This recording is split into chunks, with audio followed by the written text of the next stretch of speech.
Hey, you guys, hope you're well. I just wanted to take this opportunity and let you know about our amazing new business scalability scorecard. So have you ever wondered if you're an entrepreneur, you're a business owner, and you want to grow and scale the business, but not sure how, and you're looking for some advice and you're looking for some strategies about how you could effectively grow and scale your business?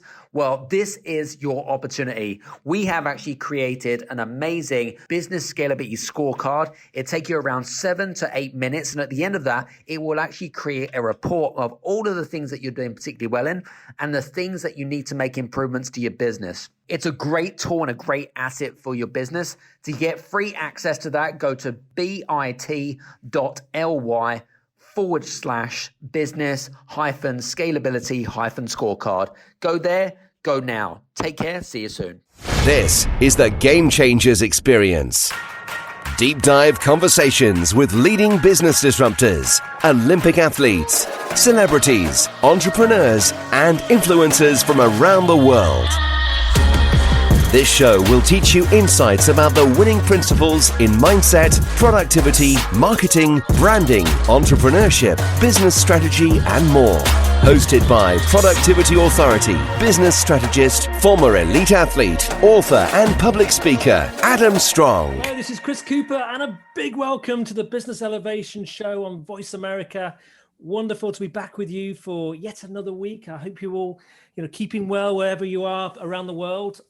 Incredibly, there's over 50 countries access this show every month, so it's just great to be able to communicate with you. And I do love to hear from you as well. So do feel that you can email me if you've got any thoughts, feedback, ideas of potential subject areas you'd like to explore. You do get in touch with me, chris@chriscooper.co.uk. And today, I'm really excited again today. We've got another amazing guest. We've got Adam Strong on today, and we're going to be finding out about Adam shortly. We're going to be talking about tribes, but hey, we can't miss out the opportunity to talk about the links with business and sport, because Adam's got an amazing CV and background. Before we do that, I'd like to say a big thank you to my guest on the last show, Jessica Richards. Jessica is an amazing lady, psychotherapist, has her own Harley Street practice, was voted one of the 3 best speakers for the Academy of Chief Executives in a decade. And we talked about lots of things about kind of mindset, really, and dealing with COVID and how to manage your own timeline, manage your own future, so that it shifts trajectory, really. So if you're interested in looking at how can you really step up, elevate, what can we do to yourself to get rid of your limiting beliefs so you can move forward, do check out that interview. And then last week I had a holiday, so we played the interview about my 400th show and all the lessons and learnings that I'd had. So take a listen to that as well if you want to get a sense of some of the key things that I've learned through 400 episodes of the Business Elevation Show. So to my guest today, to Adam Strong. Adam is, I can really describe him as an ultra high achiever. He's also a productivity authority. He's an entrepreneur, an elite athlete, an international speaker. He's also the founder of the Game Changers Experience podcast, which is huge. I even saw it quoted the other day, I think on the BBC the other day. He currently runs 3 different businesses. He enjoys working with business owners, with entrepreneurs, small to medium-sized companies. This is really cool. He trained for 3 years with Olympic and world champion athlete Sir Mo Farah, who's over here in the United Kingdom. He's completely revered. I mean, if he can keep up with Mo, he must be pretty astonishing. And he uses that skill set to help teach businesses to elevate their performance and get greater results. He's written 2 books, Move It or Lose It and Fit Body, Fit Business. His 3rd book comes out in October, and he has this podcast, The Game Changers Experience, as I've mentioned. Now, I'm looking at this list here because Adam has featured on the front page. He's been the cover model on some amazing publications, on People Magazine, Global Man Magazine, Huffington Post, People in Management Magazine. He's interviewed some really cool people through his interviews, and also shared the stage with the likes of John Travolta, I wonder if he did a bit of a dance when he did that one. Vanilla Ice, Calvin Klein, 50 Cent, and Nido Qubein. So a huge welcome to my guest today, Adam Strong. Hey, Chris, thanks very much. Really appreciate you having me on the show today. Really excited. I'm a big fan of the show. Well, very welcome, and it's great to have you here today. And I'm intrigued by your kind of background. We should first say that you've got a British accent, but you don't live in the UK at the moment, do you? No, well, being an entrepreneur, we all have choices in life, Chris, right? So for me, I navigate between Scandinavia, the UK, and where I am currently, which is in the Mediterranean, because, for me, life should be about having fun. It should be about having free choices to do what you want, when you want, with whom you want, whenever you want. And for me, that's what I enjoy doing. So hence I'm here in the Mediterranean. Yeah, and it's Cyprus, I believe. Absolutely. Yeah, what 320 days of your son. I was going to say there's not a bad place to be locked down, I would imagine. Nah, it's a pretty good life, good food, really good food, and got a nice suntan going, of course, which is early on in the game, and obviously being in Northern Europe in the wintertime, you get what we call SAD syndrome. When in Scandinavia in particular, daylight is about 5 hours of daylight, and it's just really depressing, if I'm honest with you, and it's just not my idea of fun. So hence said to the other half, I was like, hey, so I think we need to get out of here. Like, this isn't happening for me. Like my business goes down, my productivity goes down, like my mood goes down, everything goes down. We need to move. She was like, okay, let's do it. There we go. Excellent. I'm already getting ideas from you. We've only just started. So, Adam, I'm one of the things I was reading about your background, and it wasn't not necessarily easy, your background, was it? It was quite challenging. Tell a little bit about your challenges as a young boy and how that manifested itself into elite sport. Yeah, it's a good question, actually. Well, for me, I didn't particularly have a great childhood. It was quite tough. We lived with myself, my youngest brother, who's my middle brother now, and my mum, who was a single mum at the time. And we lived off the state. We lived in a council property, which was, and we basically lived off state benefits. So there wasn't particularly a lot of money and wealth that went round, Chris. And so my mum suffered from depression a lot. She suffered from depression, and being sort of the oldest person, you try to sort of care for people. I was trying to care for my brother. I was trying to care for my mum and stuff like that. At the age of 10, we were unfortunately we were taken away. We were put into foster care, and I lost my hair through a condition called alopecia, which is a common form of hair loss through stress and worry. It literally woke up one morning when I was in foster care, and literally my hair just came out in like handfuls. Literally, it was just that. Literally within seconds, it was all gone. And back in the day, people really didn't understand what alopecia was. I had to be a human guinea pig, essentially. And and what that did for me is it really knocked my confidence, like really hit my self-confidence. I was so ashamed about the way I looked. I actually wore a sports cap. If you look at my school photos from a young age, all through my school photos, I wore a sports cap. So I'd wear my school uniform, my sports cap. I was the only one that was allowed to do so. And so, interestingly enough, at the age of 11, and age of 11 was a bit like hitting a midlife crisis for me. It was it was really one of those. It was a life-changing moment for me more than anything else at the age of 11, because as you start to go through your changes, whether it be through puberty, you become a bit more self-aware, consciously and subconsciously, and you start to make some different. You start to question where things are going and stuff like that. So what happened, Chris, is I actually got into distance running, and it was through aspirations through my father, actually, who started up running. Is like, hey, so you're going through a bit of a tough time. Why don't you go down to the local running club and, just jump in type of thing, and reluctantly, I didn't really have any mentor support structures, or, sort of encouragement when I was young. It was only really kind of my grandma and my grandfather who, but I didn't really see them that often. And so it was just me. So I went down to the local running track. And I remember the very first time I went down there, I turned up there and there was this lady behind the counter. The counter was it felt like it was about 6 foot tall. And I was kind of this small boy, and I was like, hey, so I'm here to inquire how to join the running club type thing. She was like, oh, okay, no worries. Where's your parents? I'm like, I came on my own. She went, oh, okay, cool. What do you want to do? And that kind of, she started talking to me a little bit about what I wanted to do. And I'm like, well, I kind of want to do some running.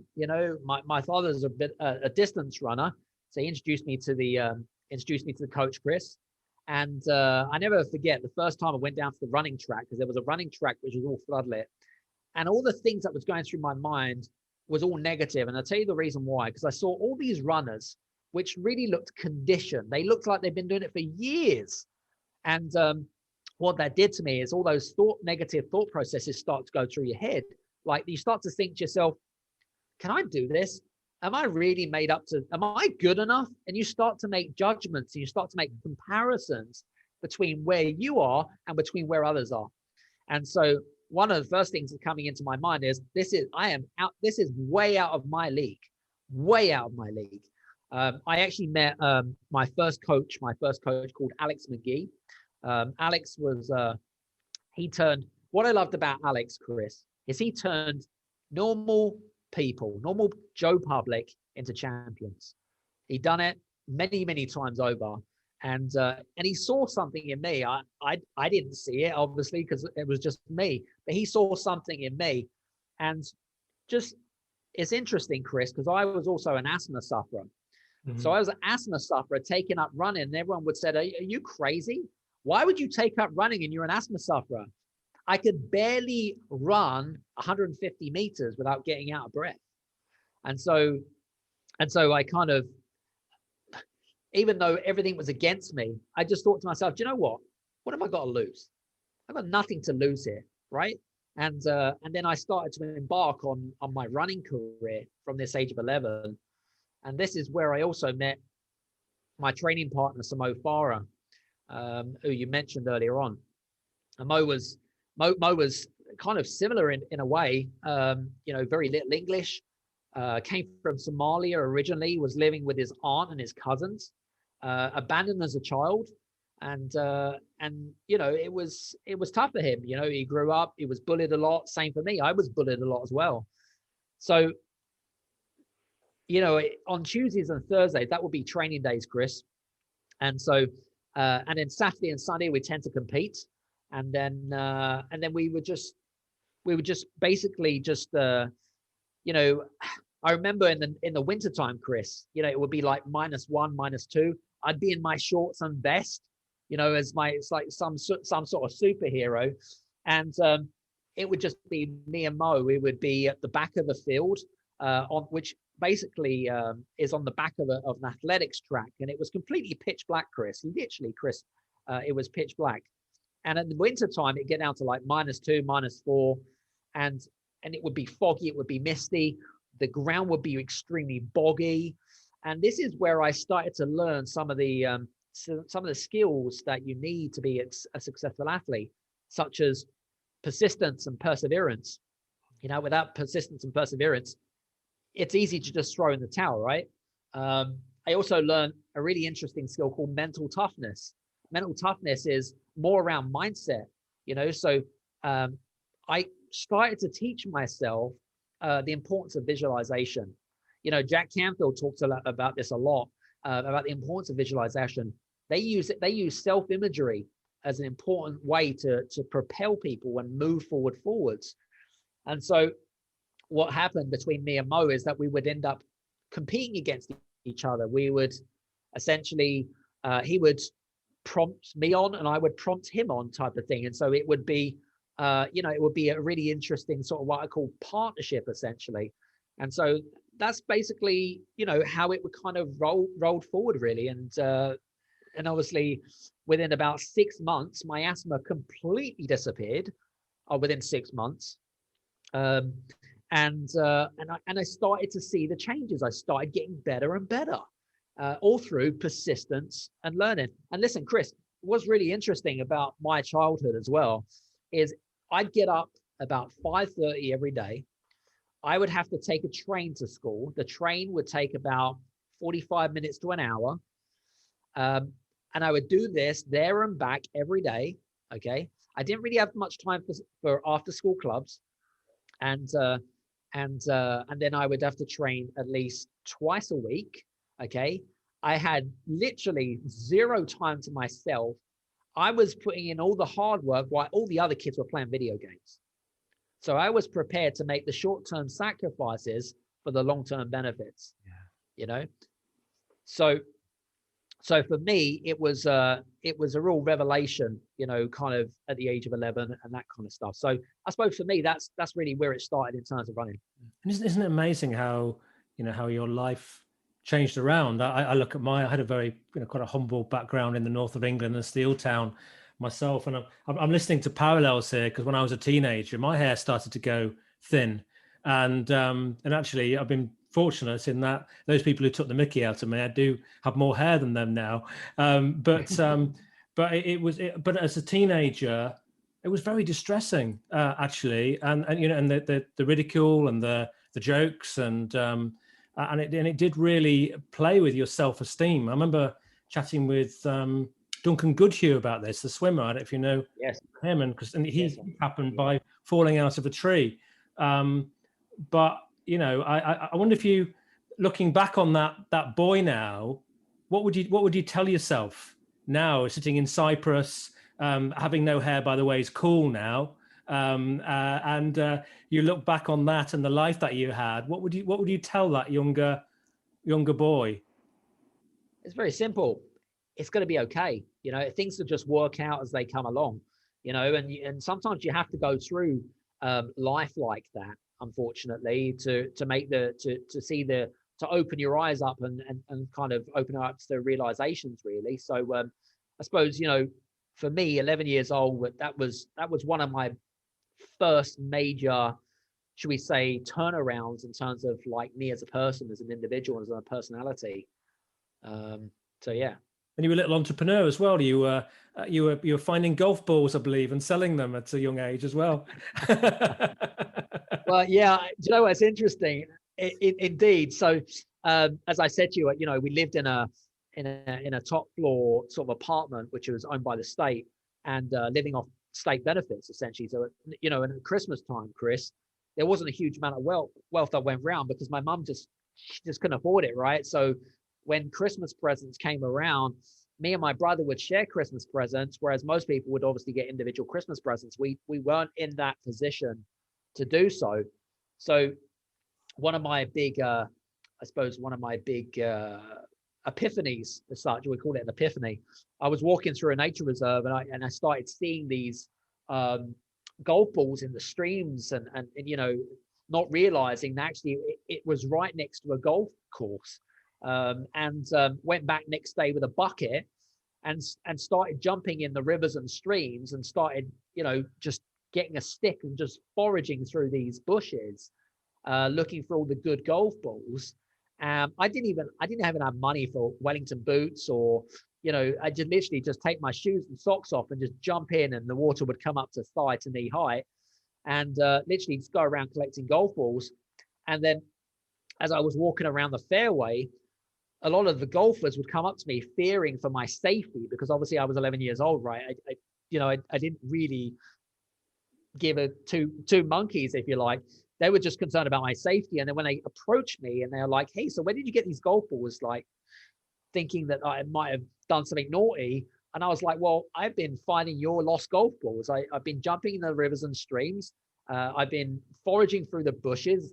And then this is where negotiation and sales, where I learned sales and negotiation. They looked in my golf bucket and they're like, hey, so obviously you've got a nice Dunlop or a Slazenger, because brand meant everything. So there was two things that they were looking for. Number one was a good brand. Number two, condition. Extremely important. If it was in prestige condition, then you get top dollar for it. So I know for a Nike, a Dunlop, or a Slazenger, you fetch maybe even 4, if not 5 pounds, because for a single golf ball, it would cost maybe brand new, maybe 12, 15 pounds just for a golf ball. It's not a cheap sport. So then this is how we got into sales negotiation. And we both will walk away with a smile on our face. And then I'd walk back home with literally pockets full of coins. My mum would interrogate me for the first time, saying, "Where did you get all this money from?" Thinking that I'd done something wrong, of course. And then I told her the story, and she was obviously really proud of me. And so I gave some of the money towards my mum and helping towards groceries and stuff. And I kept going back every weekend because it worked really well for me until I moved across town, of course. And then it wasn't possible because transportation, and it just wasn't fundamentally worth it, really. And then that's where I had to, I suppose, reinvent myself and look for the next business opportunity, which was all about car washing, and living on a housing estate. I literally noticed one day that on Sundays people were kind of washing their cars, but they didn't really enjoy doing it. So then I went around knocking on people's doors, asking people if they wanted their car washed. Literally bucket, sponge, and that was it. Literally, that was it. That's all I had the money for. And then again, we would go into a sales and negotiation. And you know what's really interesting about this story, particularly, Chris, is that I would say knock on 10 doors, right? But I'd always get 3 or 4 no's. And guess what? For me, that was okay. I would just be like, okay, no problem. Have a fantastic day and move on to the next person. Whereas in business and entrepreneurship, we can take it emotionally. But what we have to do is we have to detach ourselves emotionally from the outcome, because we know as entrepreneurs and as business owners, we can help people. But what's important is that you don't put your agenda on other people, because otherwise you become emotionally attached, and you don't want to be doing that because and that's really going to affect your mindset as well, especially from a self-esteem and a self-confidence perspective. It's going to start to affect that. So, that was, again, for me, just a way to reinvent yourself. And again, in times like this, you have to look at ways in which you can be nimble, adaptable, but more importantly, be able to reinvent yourself. And that's kind of what we've done in our business as well. And fast forward a few years and you have 3 businesses now. What do they do? How do you help people? Yeah. So our main business actually is I run an international business consultancy company now. And the philosophy is based on some of the skills that I learned as an athlete, and being able to bring that into entrepreneurship.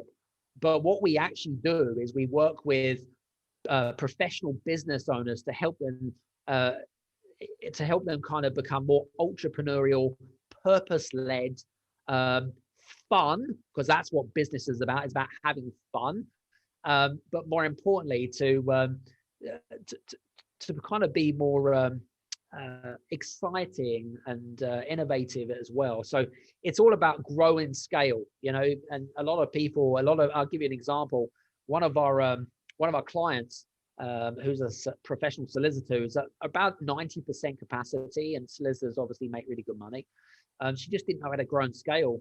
So they came to us, and I'm like, okay, so these are the things that you need. These are the people that you need. These are the systems that you need in place.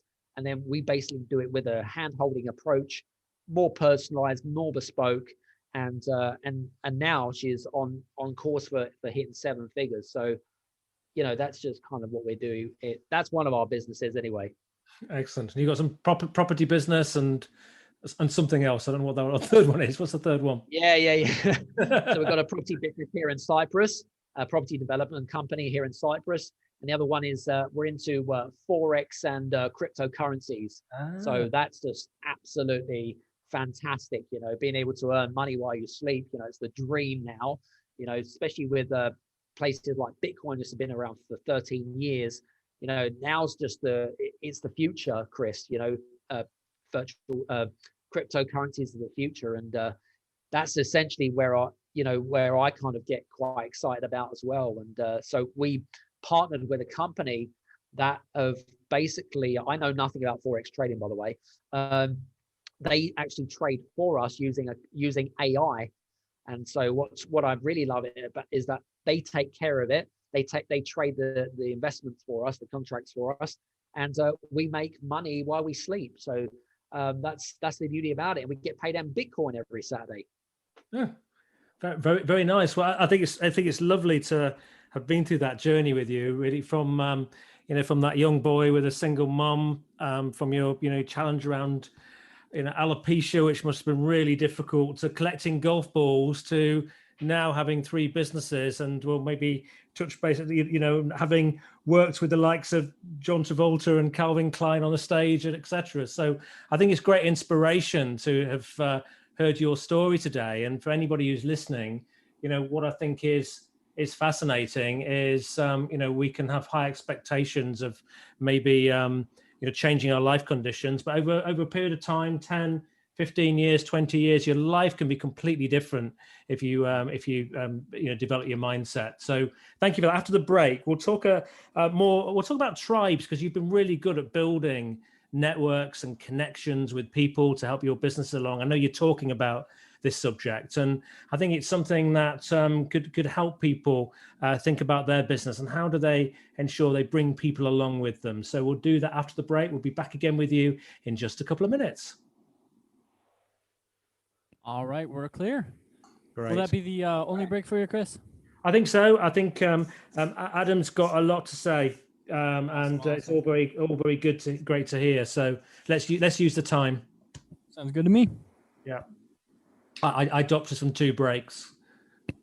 And just a heads up, Chris, since we're taking you to the top of the hour, since I was late connecting, make sure you close by the top of the hour. Otherwise, it will get cut off. Yeah, I will do. Yeah, it'll be right up against it. Yeah. So Adam, if you want to make sure that we have finished talking by 57, that you have finished talking, then it gives me time to, at the latest, summarize and mention the next show and that sort of thing. So that'll be no worries. How's it going for you so far? I mean, it's fine. I mean, what do you think is some good value? Absolutely. I'm very happy, enjoying it. 20 seconds. It's a very inspiring story. Thank you. 10 seconds.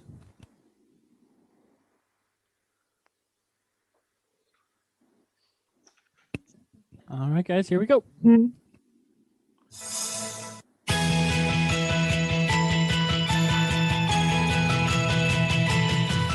You are tuned into the Business Elevation Show with your host, Chris Cooper. If you have a question or comment about our show, please direct your emails to chris@chriscooper.co.uk. That's chris@chriscooper.co.uk. Now back to Chris Cooper.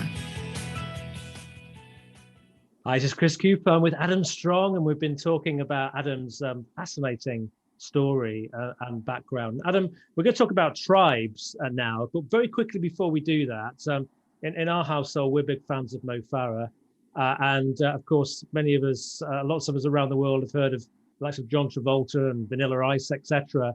And what have you learnt just specifically from Mo's success, and out of one of those celebrities that you've had the privilege to work with, and any sort of key observation that you want to share about success and life and getting on in business?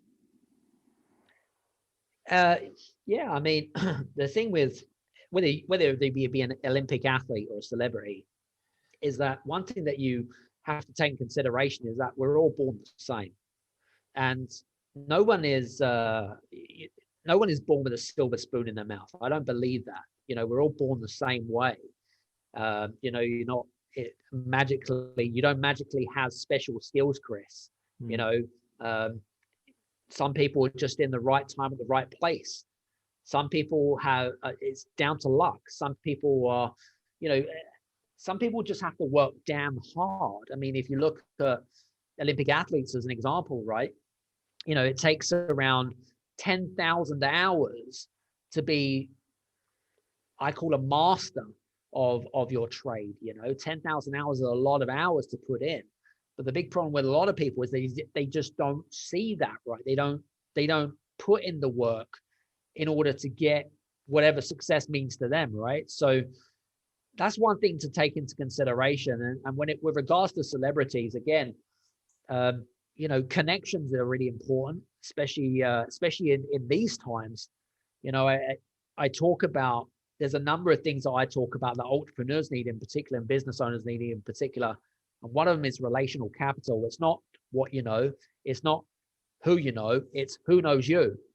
And those are, and so when you start associating with people that are seen as more successful than you, whether they are a New York Times best-selling author, whether they're a celebrity, a Hollywood star, or an Olympic athlete, you are who you become with the 5 most common people you hang around with. So, for me, are there any common traits between Olympic athletes, celebrities, and normal Joe public? Yeah, the difference is, number one, it's mindset. We talk about mindset. I'm sure that many people on the show are talking about mindset. Number two, we talked about luck, and we talked about many different things. But I think we all have our own story, right?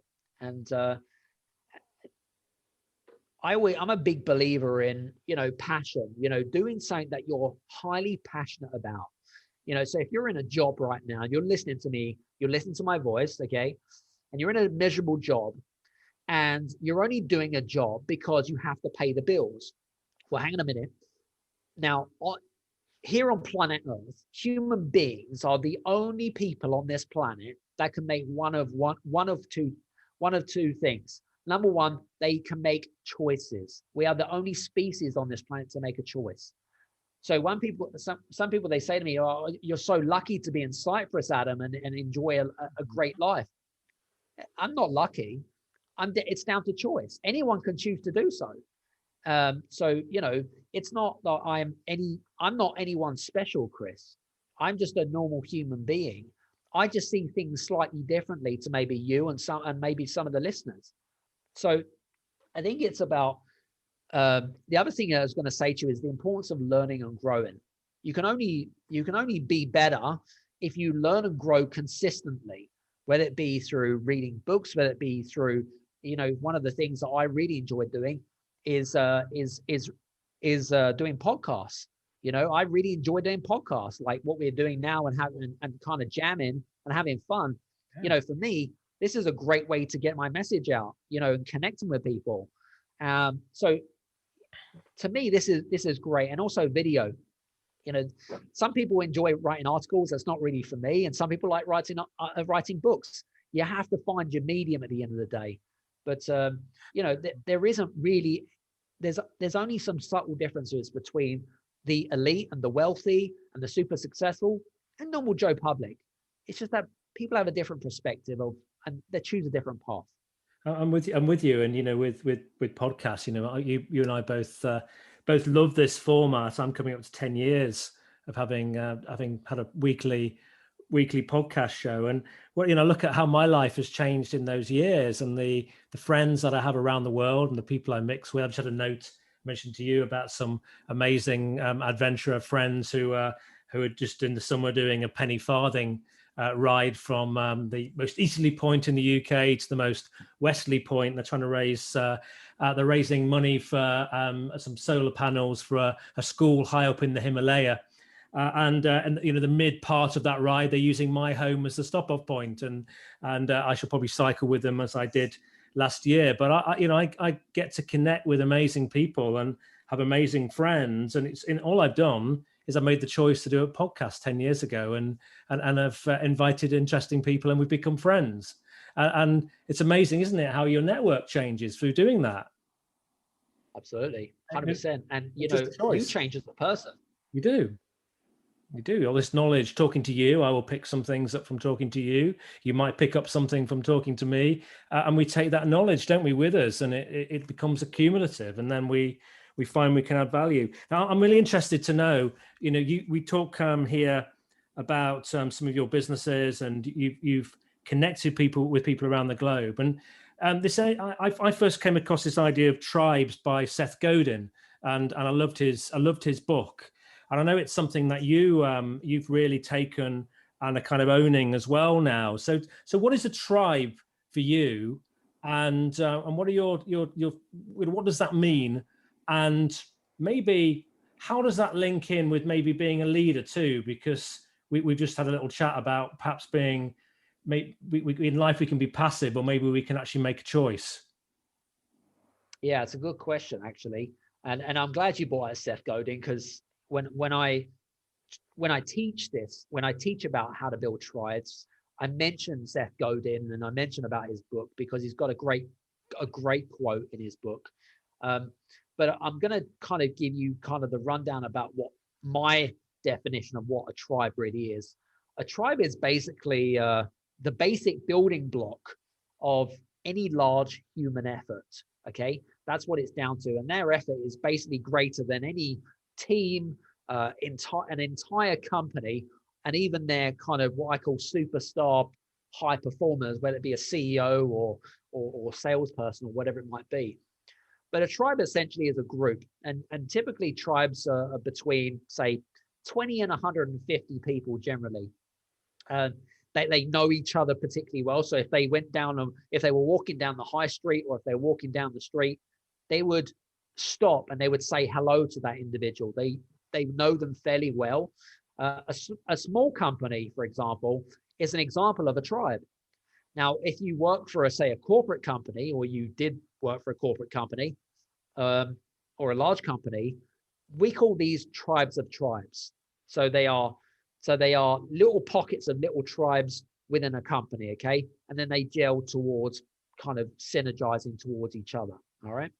Now, what Seth Godin actually says, he says tribe is essentially a group of people that are essentially entwined or interlinked or connected to each other, but they're connected to an entity.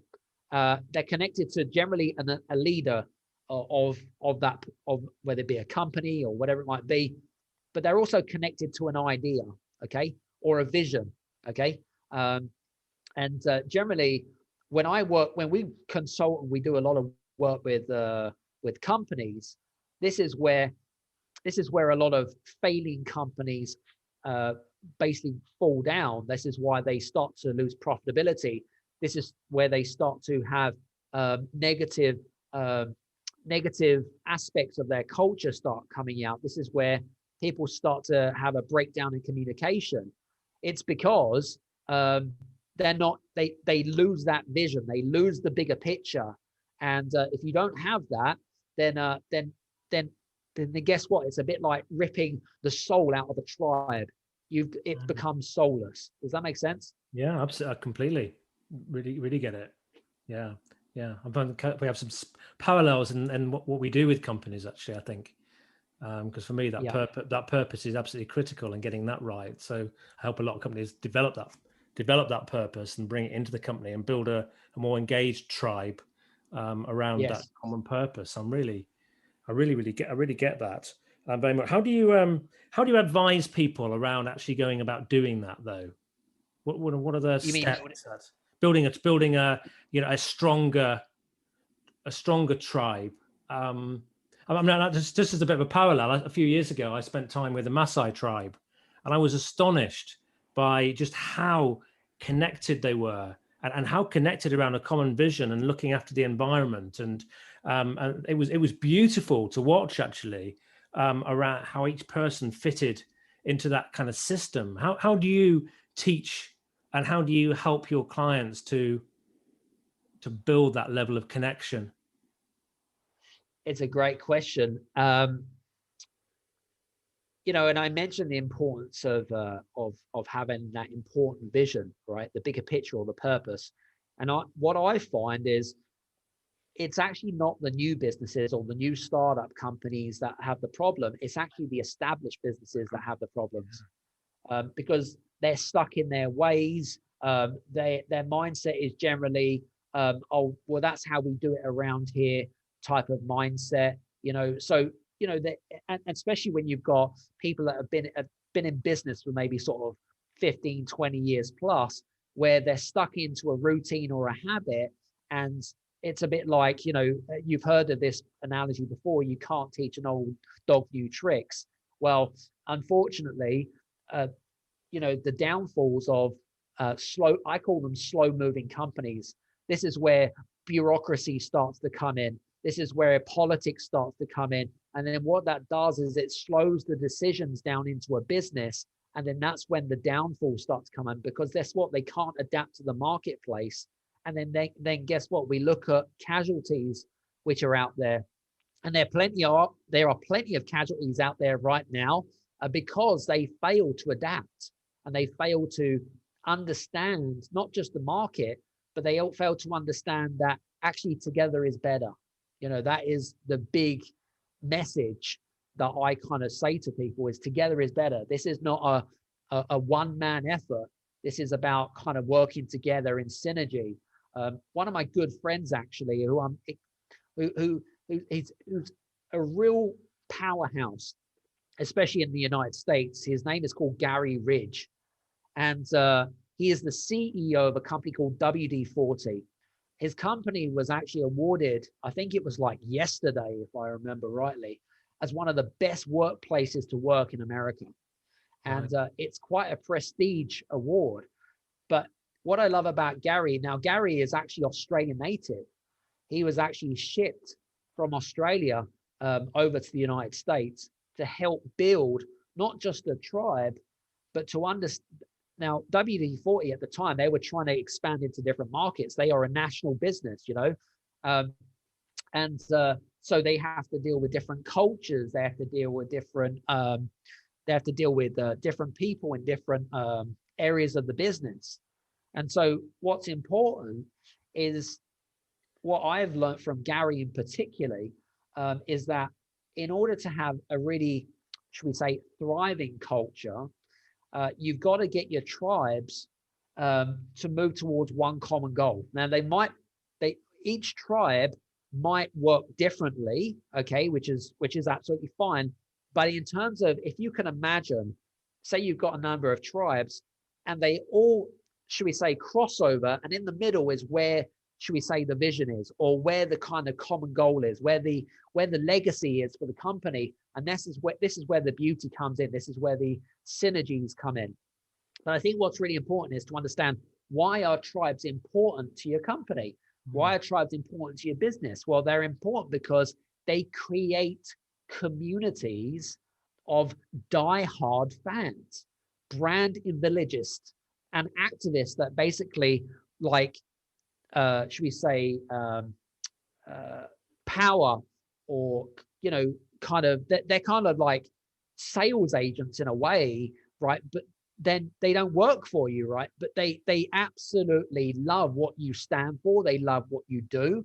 And in fairness, what marketeer, what business owner, what CEO doesn't want a small army of what I call brand product loving, fans that love what you offer, what you do, how you help people. Who doesn't want that? So I think first of all, that's really important to establish why tribes are important and the benefits to why that is important. So that to me is, for me, the first steps. I think it's really interesting about what you're saying. We're talking quite a bit of, maybe about an employees here, but what came up for me in the conversation too is that, the tribes can be tribes of customers, can't they? But they can also, years ago, I worked for Mars, the confectionery company, and I worked in various different functions from sales and marketing. But in procurement, rather than having a team which was buying or procurement, it was called supplier development, and it was about building relationships with suppliers. So what we would do is we'd strive to build great supplier relationships, and trying to build a tribe of suppliers, as opposed to it being us and them, and I'm trying to get the best price out of you. And that yielded more. Suppliers would go the extra mile to deliver because they had a relationship, and they were proud to be part of that relationship. And I took that through my career, really, but I didn't see that happening so much in other organizations. Yeah. It's interesting. Some people say to me, they're like, Adam, where did you learn this tribe stuff from? right? One of the best books that I've ever first read when I got into entrepreneurship, Chris, was a book called The Book of Happiness by Tony Hsieh. His name is spelled H-S-I-E-H, Tony Hsieh. And he was the CEO of a company called Zappos, which is the online shoe retailer. He's got an inspiring story. Unfortunately, about 4 months ago, he passed away because he was rescuing someone in a house fire in Philadelphia. But his legacy lives on. His legacy absolutely lives on. But what I love about Zappos is when they first came about. Now, Tony's experience in online shoes and e-commerce was zero, Chris. It literally was zero. He sold his business, which was in marketing and advertising, to Microsoft. And so what he could have done is he could have taken the money, literally just sat on a beach and retired for the rest of his life. But he decided that he actually wanted to create something which was a little bit different. So he became it actually wasn't called Zappos before. It was actually called something else before it came Zappos. But what they wanted to do is when Tony went into the company, he didn't just want to be an investor. You know, he really wanted to make a change and an impact and change the way we do business. And so what he did, which is what I find fascinating, by the way, Chris, what he actually did is he wanted to exploit opportunities. How did he exploit opportunities? Well, he looked at what his competitors were doing. What were they doing and what weren't they doing, more importantly? How could their company be better? So one of the things that Zappos did is, now the big problems in the online shoe retailer space about sort of 15 years ago, which is when it was, they had problems with shipping, logistics, customer service. I mean, the list was endless, Chris. Really was endless. They wanted to tap into, their USP was all around, how can I be the best, deliver the best by, and their big thing was all about delivering wow. So the word was, how can I create a wow experience, not just for our customers, okay, not just for our staff, but for our shareholders too. And how can we then synergize that all together? Okay. So what they did is, if you'd order a pair of shoes from Zappos, okay, you'd get a free pair of flip-flops. And so you'd have customers on the line, literally like ringing them saying, hey, you sent me free flip-flops, but you didn't charge me for it. This is insane. People wanted to send their flip-flops back, and they're like, no, this is our gift. This is our delivering wow. People would call up, and their call center, Chris, they would call up, and they didn't have what general call centers do, which is a timer, and you have to speak to so many customers within an hour. They scrapped all of that. What they did is they'd have people on the line, and some customers weren't even customers. They just wanted to talk to people at Zappos, and some people would be on the phone for about 10 hours just talking about, can you help me with this? Can you help me with this? Can you help me with this? What they wanted to do is they didn't just want to create an experience. They didn't want to just create wow factor, but they wanted to create memories like Disney does, So if you're on the phone and you get great customer service on the phone, which is quite rare to come by the way, these days, if you experience that, and even if you're not looking for shoes at the time, who are you going to go to if you've had a great experience? Who are you going to go to? You're going to go to Zappos, aren't you? You're going to go to them. It doesn't matter about price. They don't claim to be the cheapest. They claim to be what they do in terms of value. So that's what I particularly love about Zappos, and it's a great book. It's a tiny book. You could probably pick it up for about $10, but it's one of the most knowledgeable books on company culture. It's a great example of how they built their tribe, but more importantly, how did they come together in the hard time? And companies going through lots of hard times right now, but it's important to understand where synchronicity comes in and synergy. Well, I like remember being at an event with Zappos speaking, and there was a couple of examples that I that I enjoyed from that, and one of them was that the call staff had got complete autonomy. So somebody called in, their husband had ordered shoes, their husband had died, didn't need the shoes obviously anymore. Huge apology, listen, empathy. Not only the shoes immediately refunded, a big bunch of flowers come through the post with, sincere condolences from Zappos. But that person didn't need to go and ask anybody to do that. They could just go and off their own back do it. And the other one I loved was we had a scheme which was each employee each month can give $50 gift to somebody in the business who has has inspired them and has gone over and above and has wowed them. So actually, they thought initially they might give it to their friends, but they didn't, and that created that lovely feeling of trying to attain more and support each other, and but that's not a typical thing companies do, is it? No, absolutely not. So I love that. I agree. Yeah. So I wasn't sure. We've only got a couple of minutes till we need to move further forward. But I'm wondering, what's your vision for your businesses for the next, and your tribes for the next few years? What are you hoping to achieve, and how do you help? Will you help your customers moving forward? Yeah, it's a good question. For me, my vision really is to help. We love working with SMEs, small to medium-sized enterprises, is what we love to do. And our goal really is to help 100,000 SMEs over by 2028 specifically, 2030, in helping them to not just grow their tribes, but more importantly, to create this, what you've called it, autonomy, really kind of realize that they have a much bigger purpose, become more entrepreneurial.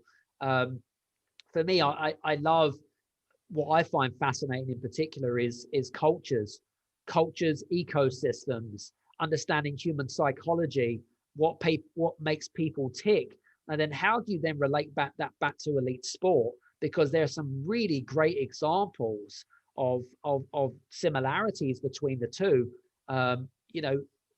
Just that we have a different technique in business or whatever it might be, but there are such good similarities in terms of that. So for us, it's about helping 100,000 business owners by 2030 to become more purpose-led, values-driven, but more importantly, to be able to have more fun. Yeah. So presumably that means building digital tribes, does it, to hit that amount of number? That so you're building your tribe digitally, yeah. Yeah, it's not just about building tribes, because for me, it's more than that. It's about I'm a big fan of collaboration, Chris. I think that collaboration is so underestimated in this day and age. And in 2020, 2021, collaboration and I'll give you a perfect example. We've got our new book coming out in October of this year. It's not just me writing my book. This is a collaborative project of people that I believe that are going to be going places. And so that's why I've got it endorsed by 2 huge influencers. And they haven't even seen the manuscript. They're like, Adam, whatever you need, I'm in. So just I've got to go, got to finish there, but a quick final message, brief one. Quick final. Yeah, I think final message is, listen, stop comparing yourself to other people in terms of where you're at. I always believe in kind of excellence. For me, it's all about excellence. If you want more out of life, if you want more success in life and that kind of stuff, then you have to turn up as an A player. Everything that you do is with excellence, and then you won't fail, because otherwise, if you then fail, then you could turn around and say, do you know what? I did my best. And guess what? That's okay. It's okay to make mistakes. It's okay to fail, because we're all on a learning journey. Yeah, fantastic. Adam, thank you for bringing your A game today, being an A player. It's been an absolute pleasure talking with you. And on next week's show, sadly, the guest for next week's show has had a personal issue, and what we're going to do next week is going to repeat the show with Stephen Gould, who created an amazing, purpose-driven a development called Everard's Meadows, which I was very heavily involved in. The most amazing MD, very heartfelt trust, and doing a huge amount for the local community through this development. So we're going to share that with you. Lots of tips and thoughts from that one. And the following week, we've got Marcus de Maria. He's going to be talking about enhancing your wealth, personal wealth. Once again, a huge thank you to Adam Strong. Been great talking to you today, Adam. Very inspiring. And if you have any questions, comments, send them to me at chris@chriscooper.co.uk. Okay, Adam, people want to connect with you, website, contact details? Yep, absolutely. You can connect with me on Instagram, LinkedIn, or on my personal website, or you can connect with me on my podcast, The Game Changers Experience. Excellent. That's Adam Strong is it .net? Adam Strong. That's correct. Yeah, .net. Excellent. Thank you, everybody. I wish you all well, and keep on moving forward, step by step, and then one day you just don't know where you're going to be, because just that keeping moving, the excellence that Adam talked about. Do everything each day to your best ability. Keep on learning. So back with you again shortly, and wish you all well. And we're clear. Great show, guys. Great. Thank you very much for your help today, Aaron. Always a pleasure, Chris. Sorry about the late join there. That's okay. No problem. Well, unfortunately, I won't be with you next week now. So my guest, unfortunately, bless her, she's an amazing lady. She's blind, and her dog's just been diagnosed with cancer. So I had a very tearful call with her yesterday. Well, that Stephen Gold's a good choice. That was a good interview. Yeah, it was a good interview. So nice to. I'm being a client. It's nice to replay that one. Yeah, definitely. All right, man. Well, I got to jump off here for my next show. You have a fantastic week. Adam, you as well. And Chris, I'll talk to you in 2 weeks. That's great. Thank you. Adam, brilliant. Hope you enjoyed. I did. I enjoyed it very much, actually. Yeah. Good. It was. I say, let me know when it comes out. Happy to get our marketing team to promote, of course. And and if you have the recording, that'd be great. If you could send me a link, that'd be fantastic. Yeah, absolutely. Be very happy to do that, and happy to collaborate with you in any way. If you see opportunities, I don't reach 100,000 people through what I do, but I do have a lot of experience doing something similar, probably developing leaders and teams and building highly engaged workplaces. That's what I'm doing with what would you say for you is your focal point right now? I've got two things. One is helping those clients to elevate their performance through their people, so we have a number of clients and universities that we support. And then the second element is I will be developing the Elevation Collective, which I've got the first pilot up and running, which is my bringing high achievers, really interesting people together to help elevate their thinking and help solve some of the world's biggest problems ultimately. And that I want it to, the system, I want it to ultimately be something that's available for people to use to help get out of the pandemic and develop, communities and projects. So I've got the first pilot's been going for about 6 months, and people are loving it. So got an amazing group together. So I'll be developing that. And these are groups of 8 people, building a tribe, building a community of amazing people who are a little bit proud when they're in a group with other amazing folk, and then the magic starts to happen when they're together, really. Yeah, absolutely. Interesting. So those are my two sort of focuses at the moment. So just thinking about how I could potentially add any value or help in any way. Just thinking. Have you got a book out, by the way? I've got a book. It's called The Power to Get Things Done Whether You Feel Like It or Not. Oh, yeah, that's right. Yeah. You showed me that. Yeah.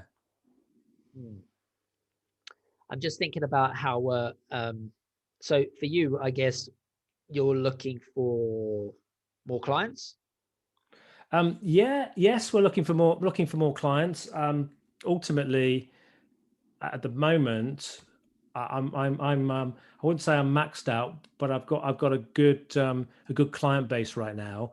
I think the question I've got to work out is whether we then start to involve others. I've used consultants and associates in the past on some projects, but I'm always open to definitely to new clients. And then I say the other element is to develop the collective, because I think there's some legs to it actually, based on the feedback and testimonials I've got, and people are loving this. It's not 10 times your business really.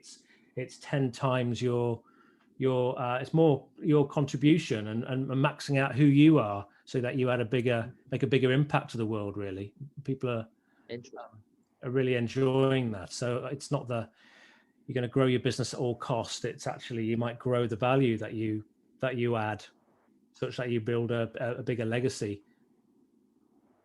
It's very similar to when we talk about impact. I kind of think that I was going to say, I kind of feel that, for me, that's what we're trying to do as well. We want to help create more impact in the world. Yeah. So there might be some opportunities there. We'll just have to maybe spend a little bit of time and thrash it out a little bit. So who is your main clients, if you don't mind me asking? Well, at the moment, I've gone from working with the Diageos and Carlsberg and Barclays, and I've worked with those sorts of clients, KP Foods, this brewery who at the Everards, actually they named the road through the site Cooper Way. So I'm quite proud of as an example. But at the moment I seem to have got a bit of a niche working with insurance companies and brokers. So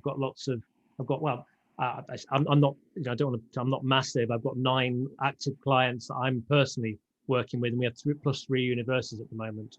So I'm actively supporting them with consultancy and development and leadership programs. And so I think what I have to do is, as well as think, I used to have had a consultancy that's about 3 million turnover per annum with partners, and I changed my life to be around my kids and at home. So I've stayed away from building a business with lots of people, but I am getting to a stage where my kids are a bit older now, so I could do more really, and it's a bit about my legacy and contribution that's important,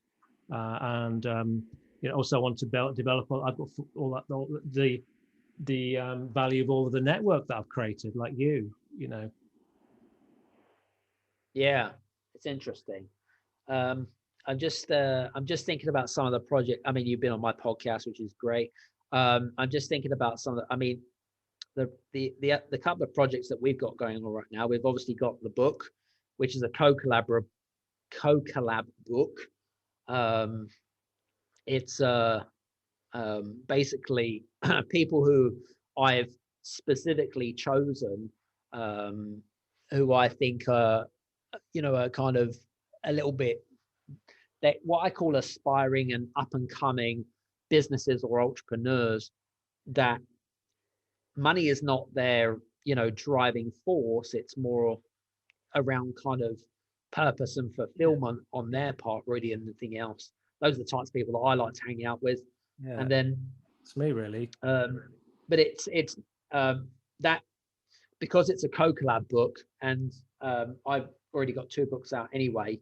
The whole point, the reason why so when I first actually wrote my first book, which was probably going back about 5 or 6 years ago, actually. No, it was about 6, 7 years ago, actually. I was part of a course called KPI, Key Person of Influence, run by a guy called Daniel Priestley. He's a really cool guy. Yeah. And as part of his methodology, he got us to write a book. And so I was the only person on the course, actually, that had decided to go all in. And I'd always wanted to write a book. I just didn't know how. But they taught us the methodology, wrote the book in 12 weeks, but actually it was much bigger than that. It actually took 7 months of literally bloody hard work. It's not just the book writing, It's painful. It's the branding, it's the marketing, it's the longevity. Oh my goodness me, it's the book launch. It's just forever. And actually, after that experience, it was a little bit, I wouldn't say it was off-putting, but it was just so energy draining. Yeah, I agree. And I suppose I had these false aspirations as to where that book would potentially go. But anyway, cut a long story short, that's the reason why I decided that this year I was going to write a co-collab book, because again, as I mentioned to you on the show, collaboration is far much better than individuality. Everyone's moving towards the same common goal. So I'm working with a publisher, partnered with a publisher, that it's not the contributing authors are going to be making a small fee towards it, because what we're doing is we're plowing a lot of resources into the marketing and branding side of stuff. I've already got it endorsed by Marshall Goldsmith, who is absolutely freaking out of this world. And I also got it endorsed by another big celebrity as well, in the kind of personal development leadership space as well. And both of them, between them, they've sold millions because they're New York Times best-selling book authors. They've been translated in 35 languages around the world. So, for me, the goal for the book really is for it to be an international bestseller, but more importantly is to allow doors and opportunities to open off the back of that for the contributing authors. Because again, it's great having a book, but to have an international best-selling book in multiple countries is even better. Yeah. It's all about credibility, I think, at the end of the day. So, so we're going to be doing a lot of resources with that. And then I'm a real big fan in summits. I've done 2 virtual summits myself. Me and my team, we've done 2 virtual summits, which have been super successful. We'll create another one probably in the 3rd quarter of this year as well. And again, the whole point of that really is to bring in some new people into our community and tribe, and show them it is a different path. For me, I suppose I've turned into a bit of a digital nomad, really, in a nutshell, because, hey, I mean, who doesn't want to live a life, living a beach life, a lifestyle, and being able to, run a business and earn money while you sleep. It's kind of the dream, really. So, yeah, lots of things going on right now. And we actually just launched a new initiative. Actually, it was a free complimentary gift. It was all based around one of the things that I had was about 3 years ago, or in fact longer than that. My question was, how could I scale my business? Well, what do I need to do to scale my business? And you either run a lifestyle business, you run a performance business. It's either or.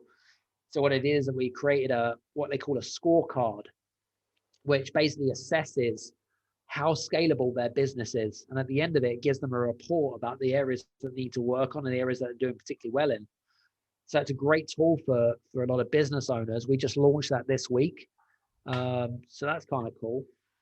So, lots of great initiatives and lots of sort of added value and things like that really in the pipeline that we've already got ongoing. So as for you, yeah, go on. Yeah, I mean, so I don't know if the book is complete. I've been doing some work for a couple of years now with one of the guys who he was responsible for launching NLP across Europe and set up all the training centers. He also is a partner in Leaders Quest and was a president of a university in Hawaii, a really interesting fellow. So we've been doing some work together on elevating leadership and how do you take leadership to the next level. So we created a model we call the STAR model, and we were published in an article in South Africa, etc. But we're partly we've been working with each other to elevate our own thinking and our own impact in the world, really, through these conversations. But that probably lends itself very well to a chapter of a book. We decided we didn't want to write the book because actually, when we look at it, neither of us particularly enjoy writing books, and we've done it, and like you, found it a real like me. Yeah. I mean, my experience, I spent with a clinical psychologist in America. We spent 3 years going to and fro until we gained a publishing deal with Perigee, which is Penguin Random House, New York. And then from entering their system, it was 2 years then before it came out the other end. So it was 5-year journey. So you did it quick in comparison. Yeah. Well, it's still a bit of a pain in the arse. I mean, especially with the amount of resources you put in it, not just time, but money as well, that you've got to take into consideration. So yeah. So, I mean, maybe there's an opportunity there for you. I don't know. I mean, if you want, I'm happy to send you some details about it. Yeah. Send me the details. I'll chat and have a look at it, and I'll chat with Gene. And if there's anything you feel you want to speak for your summit on something, you think there's an opportunity, bear me in mind. I talk about engagement. I talk about elevating leadership. I obviously talk about the book. Whatever. If you see an opportunity. Well, we're going to be doing our next summit. It won't be till the third quarter at the very earliest, because we are planning on relaunching our second summit right now. So I will keep you in the loop on that one. But yeah, I'm happy to send you details about the book. We're going to be on a call with a publisher next week. So if you think it's a great idea, let me know as soon as possible, because I literally just got one space left, because we can only have so many authors in the book. Okay, let's have a look at it, and I don't know. We'll have to chat with you. I don't make any promises, of course. That's okay. Whatever, no, well, I'm not either. So let's have a look at it, and we've got to decide whether we've got the bandwidth to give it the attention that it needs. But it might be a good opportunity for Gene and I to bring our project to something tangible if it fits with the overall theme. But I'm very, very relaxed. But I'll give it a serious look. Yeah, great. Well, I think if you're especially if you're working in the leadership space, I mean, having Marshall being in the same book is going to really add a lot of clout to what you do.